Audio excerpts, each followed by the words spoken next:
Hello traders, Gates Adams, the Forge Trader here, and welcome back to episode 10, the final episode of The Inner Game of Trading, where I translate concepts from the book The Inner Game of Tennis by Timothy Gallwey into trading concepts through the lens of the Forge Trader.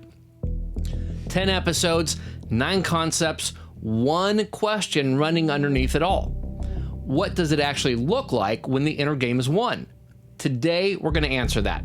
Not with a theory, not with a framework, but with a description. Because if you've watched this series from the start, you've done the intellectual work. Look, you understand self 1 and self 2, you know what interference is and where it lives, you've seen the blueprint, you understand the quiet mind, unconditional process trust, focused attention, and the game you're supposed to be playing. What you need now is to know what it feels like when all of that is operating together, so you can recognize it when it arrives, and build toward it on purpose. Gallwey described mastery and performance as a state where two selves are no longer at war. Not where self 1 has been eliminated, not where the critic's voice is permanently silenced, but where self 2 is so grounded, so anchored in identity and process that self 1 becomes background noise.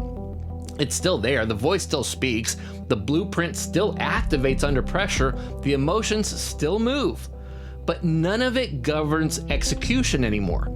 In the Forge Trader philosophy, we call this emotional neutrality. And I want to be precise about what that means because most people misread it. Emotional neutrality is not the absence of emotion, it's the integration of it. The Forge Trader feels fear, they feel doubt, they feel the pull of urgency when a trade moves, they feel the temptation to revenge trade after a loss, and they execute anyway. Not because they've conquered their emotions, but because their identity is stronger than their interference. Let me describe what that looks like on a real session. The Forge Trader sits down in front of the charts, not chasing a number, not trying to prove something, not carrying the weight of yesterday. They've done the internal work before the open. Their state is regulated. Their attention is primed for process, not outcome. A setup forms, self 1 speaks. It always does. Are you sure? Is this really valid? What if it fails? You've been wrong before. The Forge Trader hears it, names it, that's the blueprint, that's the old voice, and it returns to the process. Does this meet my entry criteria? Yes, they enter. The trade moves against them. Self 1 fires again. Get out, it's breaking down, you're gonna lose this. The Forge Trader observes the fear, doesn't obey it, doesn't fight it, checks the process. Is my stop valid? Yeah. Am I within my risk? Of course. Is anything structurally broken in this trade? Nope. They hold. The trade resolves, it's a loss. And here's where the Forge Trader is most different from every other trader. They don't spiral. Not because losses don't matter, because they're playing the right game. The loss followed the process, and that's a win.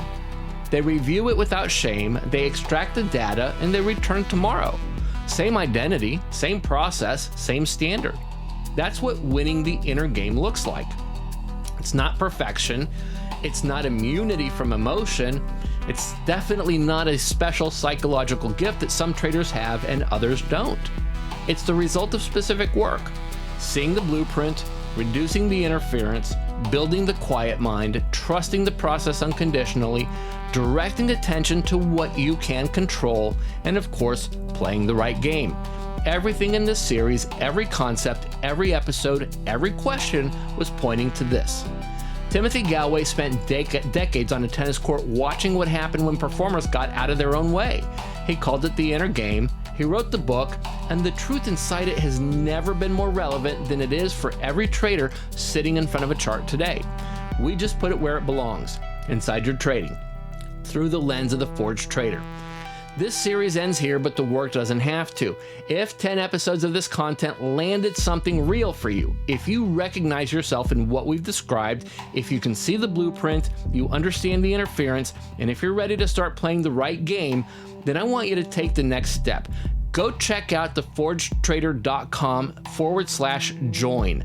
I've put together some of the best interviews I've ever done, some of the ones that dropped invaluable nuggets on what it really takes to succeed in trading. It's free, there's no sales pitch, just more content like this.